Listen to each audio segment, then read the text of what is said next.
Hello అండి అందరికి.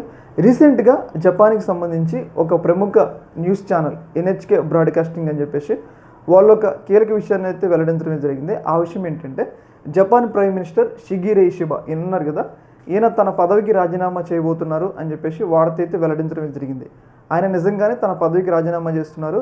ఈరోజు సాయంత్రం 6 గంటలకు ప్రెస్ మీట్ పెట్టి కొన్ని కీలకమైన విషయాలు అయితే వెల్లడిస్తారు. అయితే మరి ఎందుకు ఉన్నట్టుండి జపాన్ ప్రైమ్ మినిస్టర్ తన ప్రైమ్ మినిస్టర్ పదవికి రాజీనామా చేస్తున్నారని చెప్పేసి అందరికీ కూడా కొన్ని డౌట్లు అయితే వ్యక్తమవుతాయి అనమాట. అయితే ఈయన రాజీనామా చేయడానికి ప్రధాన కారణం ఏంటి అంటే, ఆయన ప్రస్తుతం ఏదైతే ఒక పార్టీ తరపున ప్రధానమంత్రిగా ఉన్నారు కదా, ఆ పార్టీలో కొన్ని అంతర్గత విభేదాలు అయితే ఆయన మిత్రపక్షం అంటే ఎల్డీఎఫ్ అని చెప్పేసి ఒక పార్టీ ఉంది.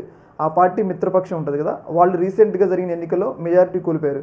దానికి కారణం ఈయనని చెప్పేసి ఆ పార్టీలో కొంచెం అసంతృప్తి ఇవన్నీ ఉన్నాయి. దీనిలో భాగంగా ఇవన్నీ ఎందుకు అని చెప్పేసి ముందస్తుగానే ఆయనే రాజీనామా చేస్తున్నట్లయితే ప్రకటించడం జరిగిందనమాట.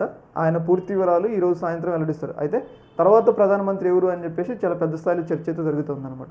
చూడాలి మరి ఈ యొక్క అంశంలో ఎలాంటి అప్డేట్స్ వస్తాయని. ఈ యొక్క అంశంలో మీ యొక్క అభిప్రాయాన్ని కింద కామెంట్లో తెలియజేయండి. ఓకే మరి, థ్యాంక్ యూ.